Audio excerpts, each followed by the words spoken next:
सरस्वती जी और उनकी बहू रश्मि के बीच एक दिन बहस छिड़ जाती है। आखिर किसका काम ज्यादा आसान है, बहू का या सास का? माँ जी, सास को काम ही क्या है, आपके सारे काम उंगलियों पे तो हो जाते हैं। कुछ अभी। हाँ, हिसाब तो उंगलियों पे ही हो जाता है ना। अरे बेटा, ऐसा सिर्फ अभी लगता है, जो मुझे करना पड़ता है ना वो तुझे करना पड़े तो समझ आएगा कि असली काम का पहाड़ कैसा होता है।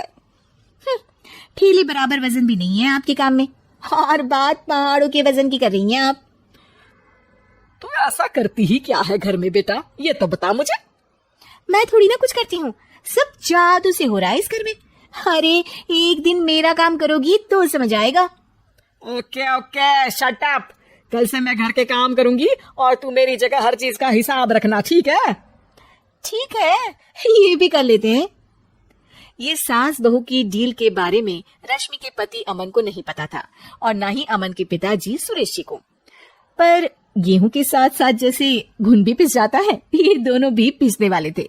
सुबह अमन उठकर रेडी होता है ऑफिस जाने के लिए, तो पता है उसके कपड़े नहीं निकले हुए हैं। अरे रश्मि, तुमने मेरे कपड़े नहीं निकाले?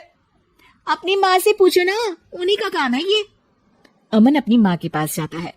अब मेरे कपड़े आज आप देने वाले हो क्या माँ? हाँ, देना तो मुझे ही चाहिए, पर तेरी बहू ने कपड़े धोने ही नहीं डाले, तो कोई भी धुला हुआ कपड़ा नहीं है बेटा। हैं? ऐसा क्यों? कपड़े तो धोने आप ही देते हो ना माँ? अरे बहू ने तुझे बताया नहीं, अब हम अदल बदल गए हैं, मैं अब बहू और तेरी बीवी सास। अमन परेशान हो गया। वो बिना इस्त्री के कपड़े पहनकर ऑफिस चला गया। सरस्वती जी अपने घुटने के दर्द के कारण झुककर घर साफ नहीं कर पा रही थी, और ना ही खाना बनाना याद रख पाई। उधर रश्मि पहले ही दिन घर की चाबी घुमा चुकी थी और 300 रुपए का हिसाब अलग नहीं मिल रहा था। पर दोनों का ही घमंड कैलाश पर्वत से भी बड़ा था, और दोनों ही खेमे एक दूसरे की बात मानने को बिल्कुल तैयार नहीं थे। शाम को जब सुरेश जी और अमन खाना खाने बैठते हैं, तो सरस्वती जी उनके सामने गाजर और पपीते लाकर रख देती हैं। अरे माँ, ये क्या है? ख्याली पुलाव के साथ सलाद। माँ जी खाना बनाना भूल गई लगता है। अरे एक एक चमन्नी का हिसाब है मेरे पास, खाना बनाना कैसे भूल जाऊंगी? ये तो मैंने पढ़ा था कि फल फ्रूट खाने से सेहत अच्छी रहती है, इसीलिए ये ले, एक फल खा ले। रात को सुरेश जी और अमन अपनी मीटिंग बिठाते हैं अकेले में। बाबूजी, इनकी लड़ाई के कारण ना हमें ठीक से खाना मिल रहा है, उल्टा घर के सारे काम रुक गए हैं। हाँ बेटा, 2 भैंसों की लड़ाई में बेचारे खेत के पौधों का भी नुकसान हो रहा है। पर पापा, क्या बताऊं आपको, मैंने माँ को इस महीने की 2 तारीख को बिजली के बिल के पैसे दिए थे। आज बिल भरने के लिए मांगने गया तो पता चला कि रश्मि उन पैसों से गैस सिलेंडर ले आई। अच्छा, तो सिलेंडर के पैसों का क्या हुआ? अब सिलेंडर के तो कोई पैसे नहीं थे बाबूजी, हमारे घर पर गैस की पाइपलाइन लगी है ना। बेटा, इन दोनों का कुछ करना पड़ेगा, नहीं तो अपने घमंड के चक्कर में पूरा घर बर्बाद कर डालेंगे ये दोनों। अमन और सुरेश जी काफी सोच विचार के बाद एक निष्कर्ष पर पहुंचते हैं। रात ही को दोनों अपनी पत्नियों की अलमारी से नई साड़ी निकालते हैं, और सुबह जब रश्मि और सरस्वती जी उठते हैं तो देखते हैं कि दोनों पति साड़ी पहनकर चढ़ाव पर सब्जियां काट रहे हैं। अरे ये सब क्या हो रहा है? क्या हो रहा है मतलब? आप दोनों अदल बदल हो सकते हो तो हम क्यों नहीं? अरे क्या मतलब?